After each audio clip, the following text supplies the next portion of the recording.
Michael Cantrell, America's Freedom Fighters Senator Tim Scott, has some words for an internet blogger who recently called him an African-American prop of President Donald Trump due to his appearance.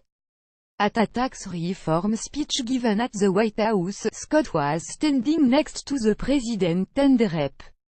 Diane Black in the very front row of lawmakers who had assembled at the White House to celebrate the tax bill's passing. That's when blogger Andy Ostroy gave in to the urge to vacate his verbal diarrhea all over the internet.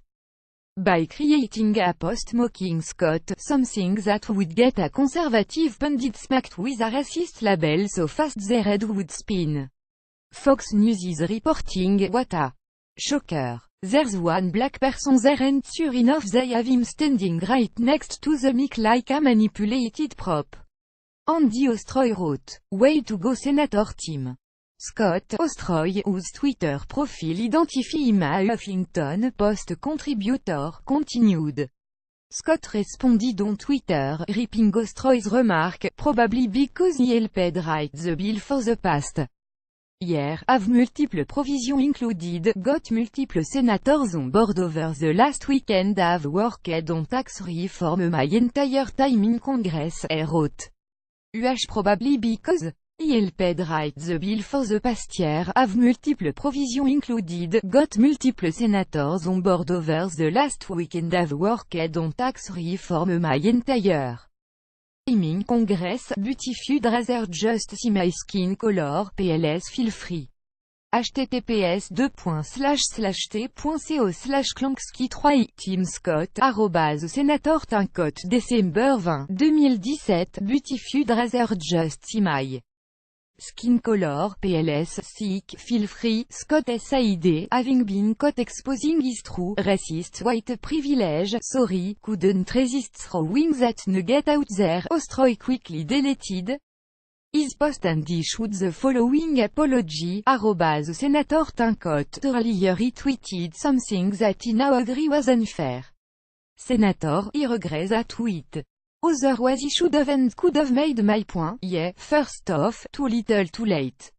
Ostroy made an obviously racist remark about Scott, the first black senator to be elected in the South since Reconstruction, and for that, he should be held to the same standard that members of the GOP would be held to if they made similar comment. Ostroy should not be getting a free pass simply because he's a liberal Democrat. That's hypocrisy at its finest. The Fox News report goes on to note that Scott was raised in North Charleston in a working-class neighborhood steeped in poverty and that he praised the tax bill as a blessing for communities struggling to get by. This is not about Washington. It's not about the left and it's not about the right, said Wednesday afternoon. It's about single-parent moms who are looking for a reason to be hopeful in 2018. At the end of the day, it's legitimate racism for someone like Scott to take the kind of verbal abuse he did from Ostroy, someone who claims to be all about standing up for tolerance and inclusivity, all the while his speech betrays real beliefs. To Ostroy, it's absurdity that a black man could be a conservative and have earned a legitimate place next to the president, how that isn't racism defy logic and reason, but then again, the left has never been known to possess those kind of qualities, so there's that. Together we will make America great again. Dean James 3% America's Freedom Fighters. Follow us on Facebook at Nation in Distress. Please like and share on Facebook and Twitter, like us on Facebook, follow us on Twitter, subscribe to our newsletter.